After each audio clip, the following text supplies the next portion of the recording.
warahmatullahi wabarakatuh. Perkenalkan, nama saya Salsabila Nasyari, nomor absen 24 dari kelas 9C. Jadi di sini saya akan mempresentasikan bab 4, yaitu kerjasama dunia. A. Keragaman lingkungan alam dan masyarakat dunia. Luas bumi yang kita tinggali kurang lebih sebesar 510,1 juta kilometer persegi dengan jumlah manusia per Oktober 2020 sebanyak 7,8 miliar jiwa. Negara dengan luas wilayah terbesar dimiliki oleh Rusia sebanyak 17.098.242 km persegi dengan jumlah populasi 145.934.462 jiwa. A. 1. Letak dan luas benua Asia. Luasnya sekitar 44.579.000 km persegi yang mencakup 8,7% dari total luas permukaan bumi atau 30% dari total luas daratannya. Berdasarkan karakteristik geografisnya, benua Asia dibagi menjadi beberapa wilayah, yaitu Asia Utara atau Siberia, Asia Tengah, Asia Barat Daya, Asia Timur, Asia Selatan, dan Asia Tenggara. 2. Karakteristik benua Asia. A. Gunung tertinggi di dunia yaitu Gunung Everest. B. Laut terluas yaitu Laut Cina Selatan. C. Merupakan benua terluas di dunia. 3. Bentang alam benua Asia. A. Lembah dan sungai besar. B. Dataran rendah bagian utara. C. Daerah lipatan pegunungan muda. D. Pluto tua. B. Letak dan luas benua Afrika. Benua Afrika adalah benua terbesar kedua setelah benua Asia dengan luas 30.224.050 km persegi. 2. Benua Afrika dikelilingi oleh A. Laut Mediterranean di utara. B. Samudra Hindia di tenggara. C. Samudra Atlantik di sebelah barat. 3. 5 kawasan benua Afrika, yaitu Afrika Utara, Afrika Timur, Afrika Barat, Afrika Selatan, dan Afrika Tengah. C. Benua Amerika. 1. Benua Amerika memiliki 3 wilayah dengan luas 42.549.000 km persegi, yaitu A. Amerika Utara, B. Amerika Tengah, C. Amerika Selatan. 2. Batas benua Amerika. A. Samudra Atlantik di timur. B. Samudra Pasifik di barat. C. Samudra Arktik di utara. D. Benua Eropa. 1. Batas wilayah benua Eropa. A. Samudra Arktik di utara.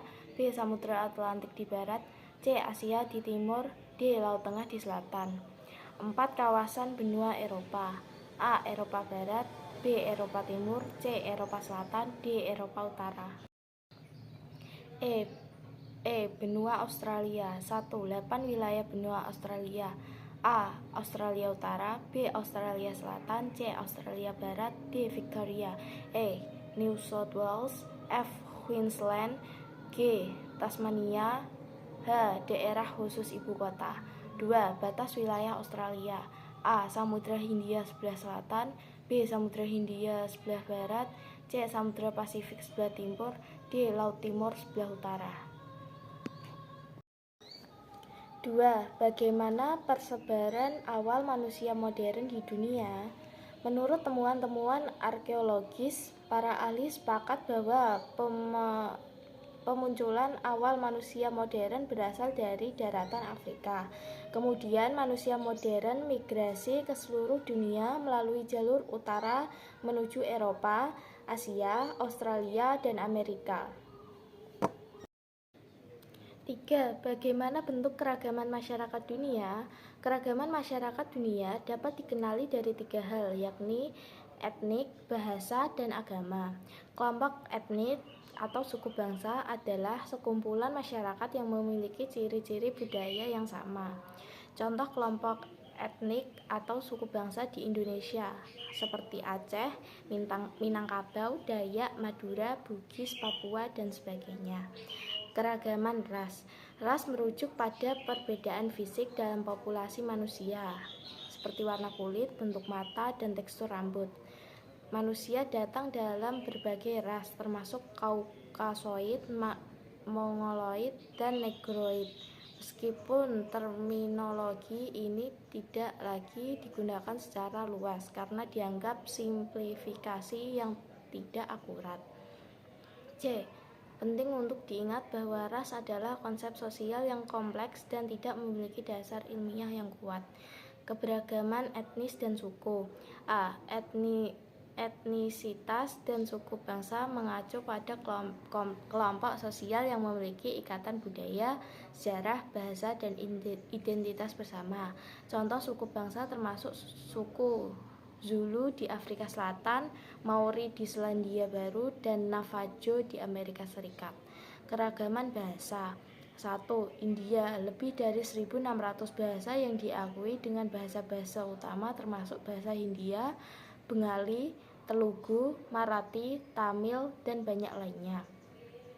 2. Papua Nugini, diperkirakan lebih dari 800 bahasa yang berbeda digunakan di negara ini, menjadikan negara dengan keragaman bahasa terbesar di dunia. 3. Indonesia, lebih dari 700 bahasa daerah diakui, meskipun bahasa Indonesia adalah bahasa nasional.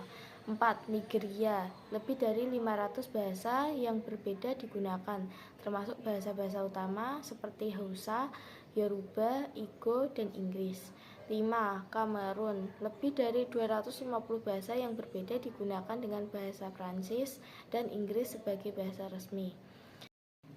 Keragaman umat beragama. 1. Kekristenan, lebih dari 30% dari populasi dunia. 2. Islam, sekitar 24% dari populasi dunia. 3. Hinduisme, lebih dari 15% dari populasi dunia. Buddha, sekitar 6,5% dari populasi dunia. 5. Sikhisme, kurang dari 0,4% dari populasi dunia, dan lain-lain. Menjaga keragaman masyarakat. A. Pendidikan inklusif. B. Kesejahteraan ekonomi. C. Kesehatan dan akses pelayanan kesehatan. D. Kerjasama antar bangsa. E. HAM. B. Perkembangan kerjasama dunia. 1. Bagaimana awal mula terjadinya interaksi dan kerjasama antar wilayah di dunia?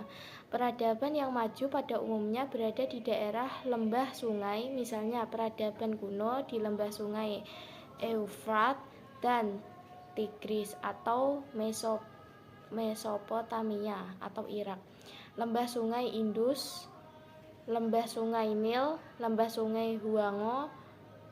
Keempat, peradaban tersebut mencapai puncak kemajuan di sekitar 2000 hingga 3000 tahun sebelum Masehi. Ratusan hingga ribuan tahun kemudian, peradaban semakin berkembang dan melahirkan jalur perdagangan yang semakin kompleks. Sewajarnya Amerika, Jerry Bentley menuturkan jika aktivitas perdagangan di jalur sutra merupakan faktor penting dalam perkembangan peradaban di Cina, anak benua India, Persia, Eropa, dan Jazirah Arab. Jalur ini menjadi sarana penghubung yang membuka interaksi politik dan ekonomi antar peradaban pada zaman kuno.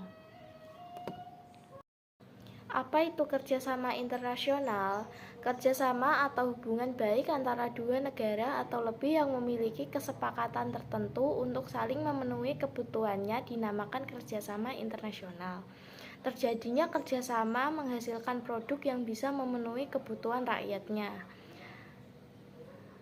Kerjasama internasional memiliki tujuan mencakupi kebutuhan masyarakat masing-masing negara, mencegah dan menghindari konflik yang terjadi, memperoleh pengakuan kemerdekaan, mempererat hubungan antar negara, membantu mempercepat pertumbuhan ekonomi.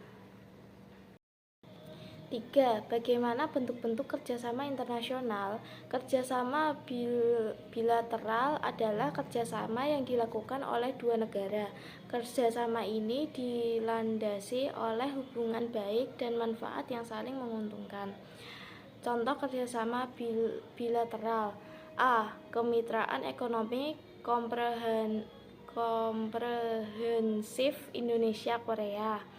B. Kerjasama Indonesia-Amerika Serikat serta dalam penanggulangan COVID-19.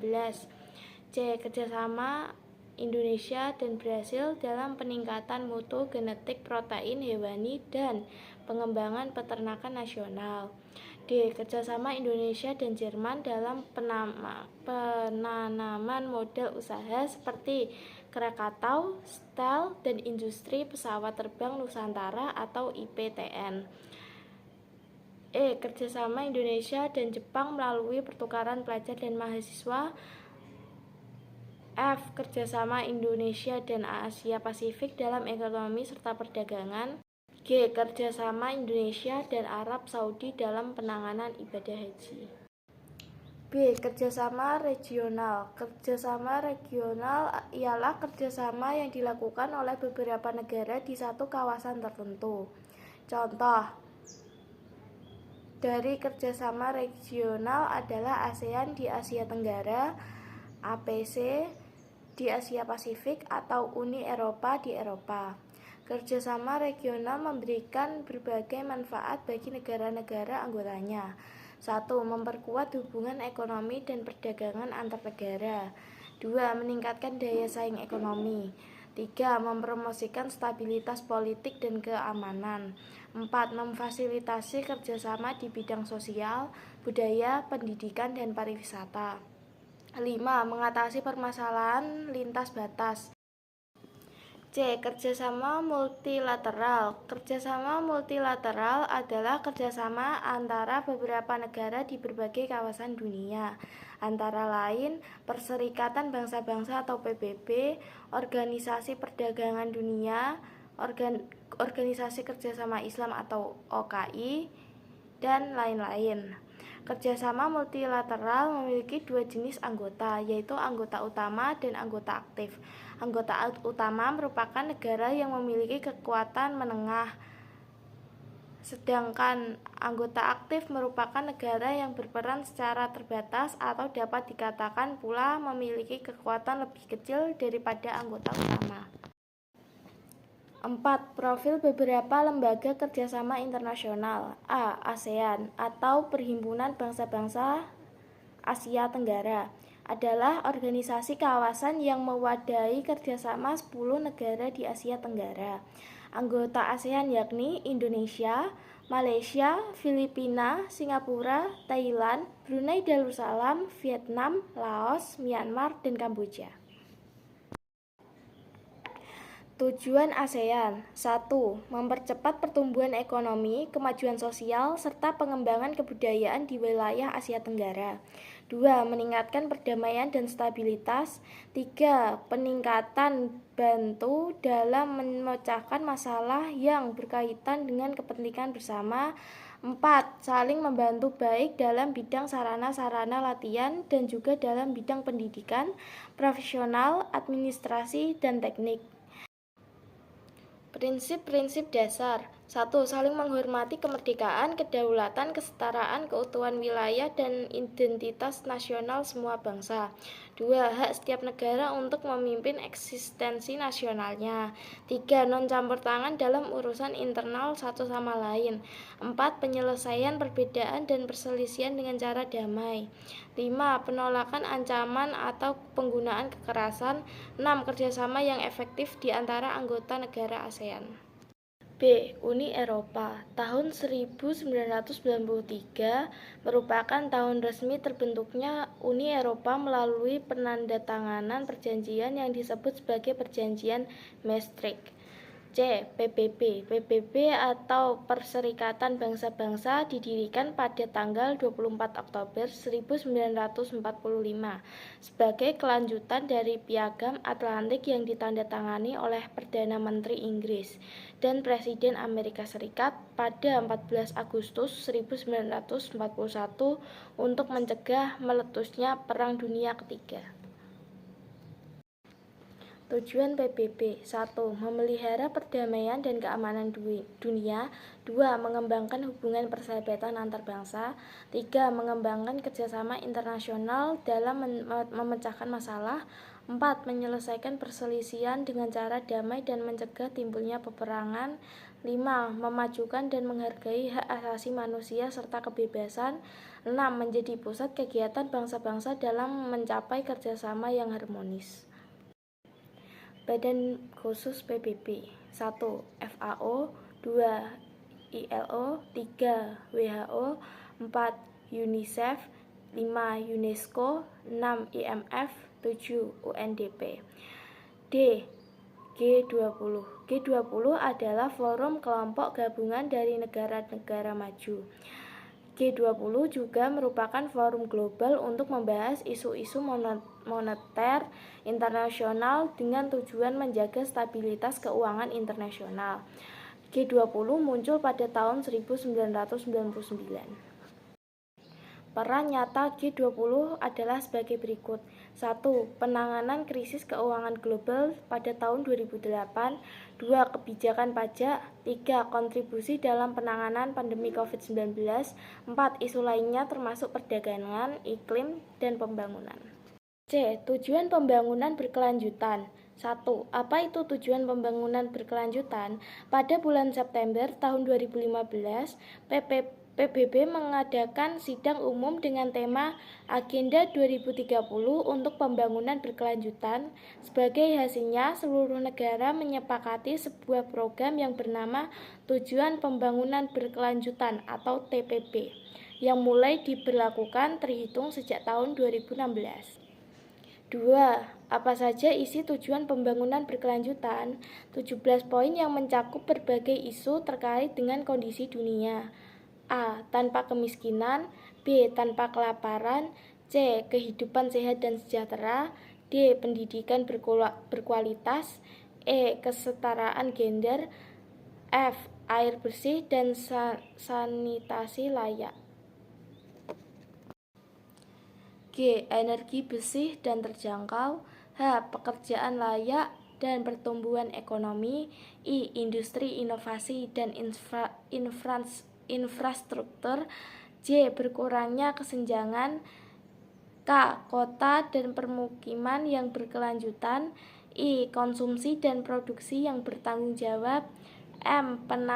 Penanganan perubahan iklim. N. Ekosistem lautan. O. Ekosistem daratan.